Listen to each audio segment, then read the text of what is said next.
sentido ang tama parang mga bala para sa mga piling makatarara. Gasa kalsada mga pahara-hara, sasa gasaan namin lahat ng walang awa.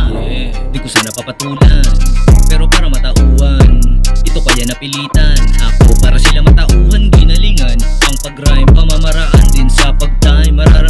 Mararamdaman sa buong sanlibutan. Kasi kala ko nung una di ko makakaya gumawa ng mga katulad sa kanila. Mali pala lahat ng aking mga inaakala, parang iniisip ko ng iba. Makakala mo kung sino magsiasta, kala mo may mga tira pag tumiga. Ito kapag narinig ang mga awit na paparating, pustahan mayayanig ka. Haha, at ngayon sa aming pagbalik mula sa tahimik na pananaliksik, di na babundok na matari, di alintana kahit matinig.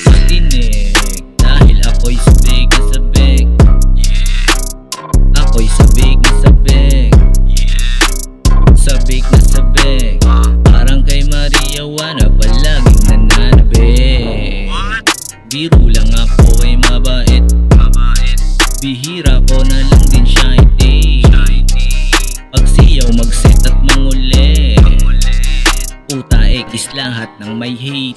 Sa kapal ng puso di ko na makita, parang paki ko sa kanila. Pila-pila mga bida, kontrabida gang sa Manila. Haba ng pila, daming makata, chansong manalo di ko makita. Parang pag-asa na makasama at maging jowa ko si Ivana. Malabo mangyari, oo nga eh, malabo manalo. Oo dati pero ngayon ikayari, di na ganun ang dos-13 nilatero. Parang kotse pag disenyo mas pinatindi, aabante sa baluarte with respeto sa mga homies at mga OG ko na matindi.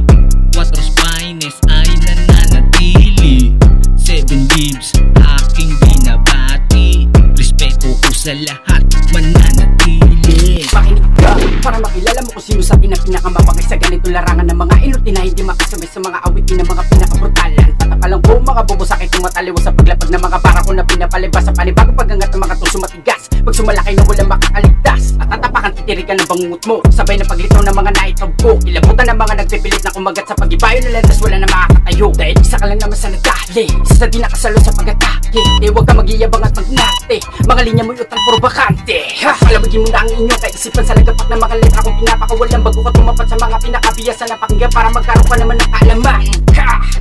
Take a look at this. Prepare to make a phone and my opponent have to sing like this. Bago ka pa na umentra, tali ka sa benta. Bago mo sabihin na aray sa palupitan ng mga letra para bang kumeta, lahat din naman ay patay. Di naman sa mga gusto nagbalak, nagbulat o paranyaki pero biglang sumibat. Nagpatayog ng lugar hanggang sa mismo kumagat sa pangil ko na dinala nagsama-sama na lahat ng mga haters dyan. Kala mo naman ng mga famous yan. From now to the end, di bago ganun pa rin, wala na bang ilulunas yan? Malamang ganun pa rin, mga tirang palihin, hindi naman nakakabutas yan. Mga piling magaling na kaya lahat na gawin, wala na bang ikukupas yan?